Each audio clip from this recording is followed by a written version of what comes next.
आइलू न गइलू फलाना वो कहलू हमरा के छोरी तू त दोसरा के धइलू। आइलू न गइलू फलाना वो कहलू मतलब हमरा के छोरी तू त दोसरा के धइलू।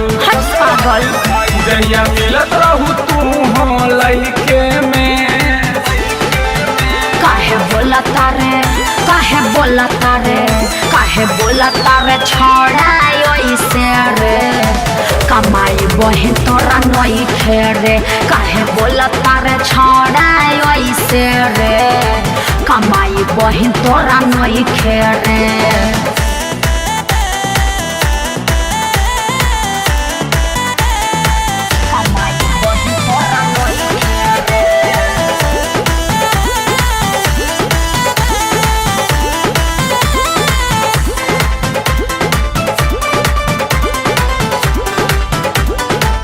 आरब के गोरी बारू रही हो तू डर के दबंग से कनेक्ट बानी सारा घर भर के अरे चिन्हत नहीं खा। आरब के गोरी बारू रही हो तू डर के दबंग से कनेक्ट बानी सारा घर भर के अरे का बुझला खेला खेला तारू रोजो तू हो मई के में तहरा का मतलब बा काहे बोला तारे काहे बोला तारे काहे बोला तारे छोड़ा ऐसे रे कमाई बहे तोरा नई खेरे काहे बोला तारे छोड़ा ऐसे रे कमाई बहे तोरा नई खेरे।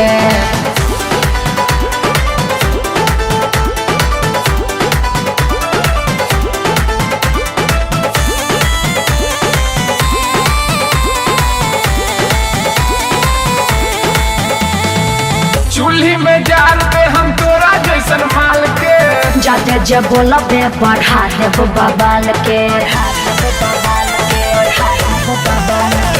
चूल्ही में जाल पे हम तोरा जैसन माल के जाते जे बोलबे बढ़ा देब बबाल के।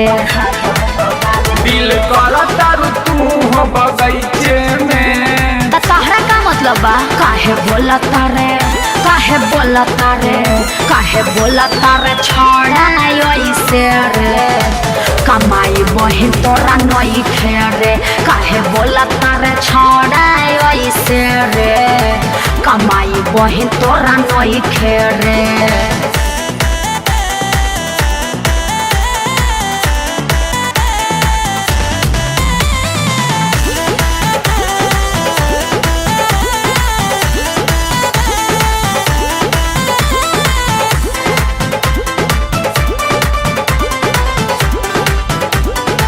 कृष्ण रवि के बॉबी दे देलू धोखा संतोष ने ही करन पा गइल मौका।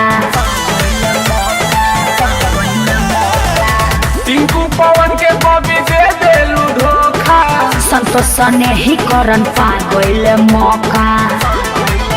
पिंटू रोहित समझाई बाते बाते में अरे सब समझतानी काहे बोला तारे काहे बोला तारे काहे बोला तारे छोड़ा ऐसे रे कमाई बहे तोरा नई खेरे काहे बोला तारे छोड़ा ऐसे रे कमाई बहे तोरा नई खेरे।